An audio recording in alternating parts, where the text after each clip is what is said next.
Alright, welcome back to episode 5 of my single stack challenge. Last time I checked in, turned 37-ish or so, turned 34-ish. And I think I was right outside this enemy. I had met the enemy and was about to run into blue. Okay. So I took that city out, came this way, took that out. Came here, saw the dragons. I'm like, oh yes, I would love to have one of my 6 units be a fire dragon. So I'm going to try and absorb. I don't know if it'll work because I can't spare units to hang around and defend. I had to clear out a bunch of enemies down here. That's why I skipped this. Because normally here there might be some units like a King's Shock Serpent or something. That could be really great. But I'm not a necromancer, so I can't ghoul them, right? It has to be something that I can convert, so it's a little trickier. So I'm just thinking about building a dragon. But I came over here, over water, because most of my units are flying at this point. So as you can see, I have since deleted my knights and my priests and everything, and I am down to 1, 2, 3, 4, 5 units right here. So let me show you what these look like. They've been at 15 for a while. I picked up a resurgence thing, which is funny because he gives Justicars to everybody. Of course, if he dies, he won't necessarily come back himself, I think. So I put the token on him because if he's the one guy who dies, then at least he'd be taken care of. Or I don't know if he is given. Yeah, I don't know. Maybe he gives them to himself. I don't know. I don't have enough experience with Theocrats to know. But a little resistance there, a little bit of defense. This all is the same though. On her, she was at 8, level 8. I think she's at 13 now. I love this for range units, so double debuffs. So she just debuffs the hell out of them. So we got the +3 there, the debuff here, the debuff here, the Seeker Helm. Got one of those fun cosmic rifles for a single shot if I want to do it. This can dispel and turn undead if I need it. She hit level 70, and we have Chaos Rift now, which is great. But yeah, I mean, just look at the 3 channels of damage. It's really, really nice, all those levels of sorcery. I took a Strong Will hero upgrade. Like Spirit Breaking, I also got some, so just so much debuff action. Yeah, that's them. This guy has been level 15 capped for a while, still rocking that. This is amazing. Lots of shield and resistance and tireless, so I don't need to use the separate tireless boots. It doesn't mean I can't put a defender item on here, unfortunately, but it's okay. So you see, this is more of the ratio that I like. 85, 20, 12, looking real good. Flip that on for the greater lifesteal. So, and also with all the buffs, they are getting crits left and right all over the place. It's really nice. Started to forge healing items so that every single hero can have a healing item, which will just help keep them tip-top, battle to battle. Yep. Otherwise, the rest of the same. These are my new people. Picked up a second Dreadnought. I said, yeah, it'd be worth it. We got this bomb-ass item. Look at that +4 on the melee strength. It's really nice. A forged shield that the other Dreadnought had went to him. I'm going to shuffle that to somebody else. Put that on there when I want to do. As soon as I get a life drain weapon here, I'm going to do the tireless and the life drain. But I'm having him mobile with the floating for now. Healing coming.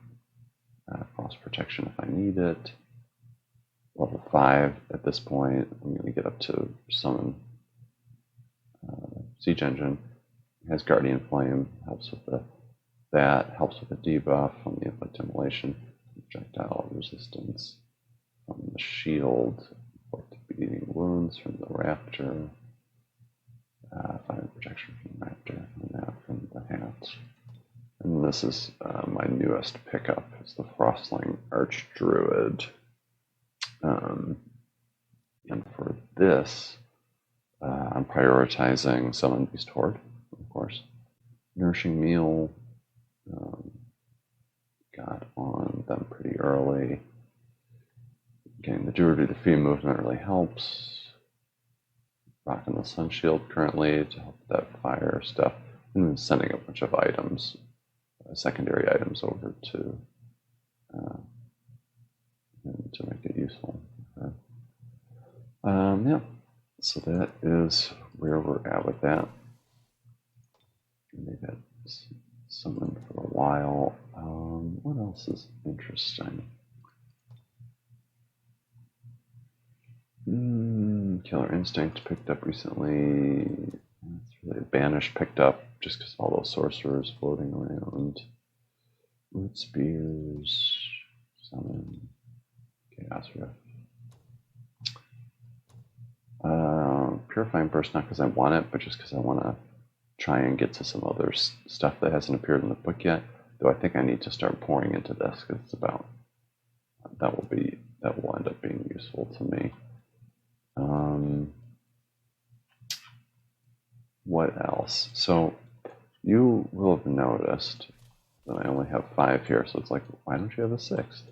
And that is because back when I was passing through here, I decided, hold on, I'm getting a call. I'm going to pause. All right, I'm back. Sorry about that. Mechanic stuff. So yeah, I have a priest sitting here because I wanted to eke out some more time to get item forging going. So that's what I've been doing, is having a priest hang out here to scare little stuff like this off. Though I see stuff like this and not quite sure how it's going to go with that. I will show you how the priest has fared so far. The fact that there are 2 champion levels is helpful. So let's see. Let's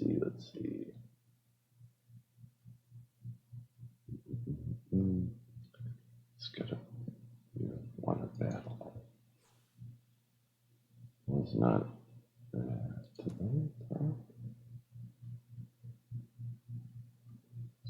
that. Is it this? No, it's not that either.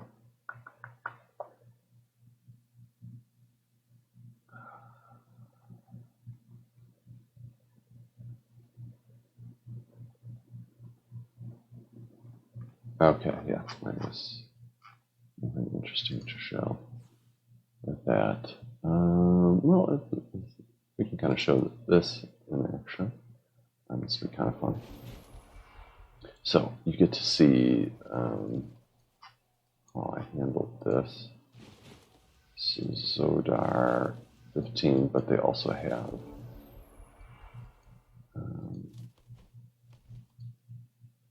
this is the Theocrat. So they have a Theocrat hero at a distance who is throwing down a lot of spells. So you can see what I'm doing here. I'm trying to bait out the dispel. Right? So I'm trying to, so he's casting spells, stiffen limbs instead, steal the enchantment off, because they have weakened on there. Just doing some healing, keeping up with the filth pit. That weakened thing is actually pretty nasty. I'm usually playing a Necromancer, and so I'm not even have to worry about that weakened debuff. Summon the Siege Engine.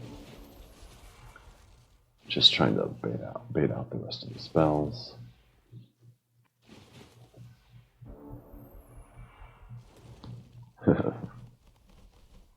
It heals with this, but it's fine.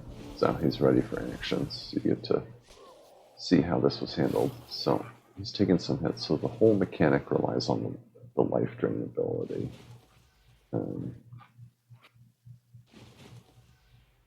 So you can see I'm just keeping everybody back, but just wanting melee units to come to him. I'm just trying to be safe here. I've got plenty of healing all day long, so there's no reason to rush. So he's taking some hits.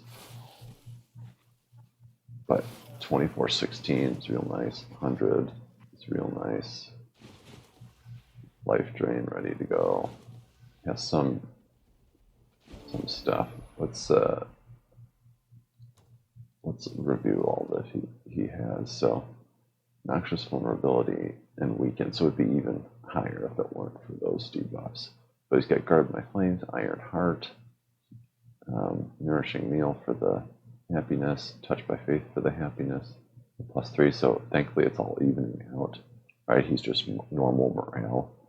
So the noxious and weakened -500 and -300 from the disgusted from the monkey are still not getting him so low because we've got a lot of other buffs. So not worried about it. But he is ready to infinitely life drain via the lifesteal mechanic. Should have probably put this on because he still has the shadow step, but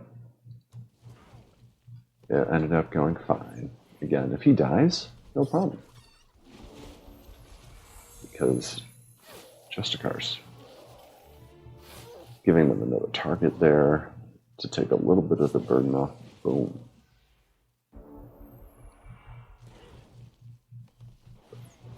Seeker, huge Seeker damage, right?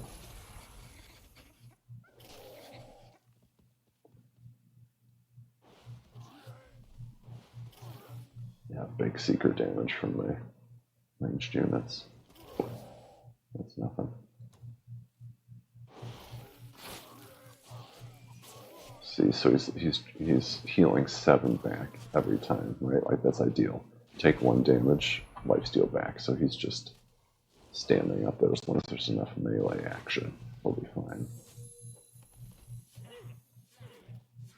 A little stun action, so many debuffs coming from the sorcerer. Again, these guys can die. It's completely fine. So just be brought back to life. I just gotta keep the Theocrat out of harm's way. So yeah.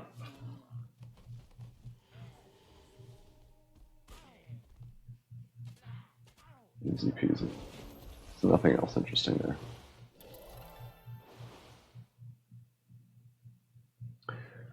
So yeah. So this has been episode 5. I will see you in episode 6.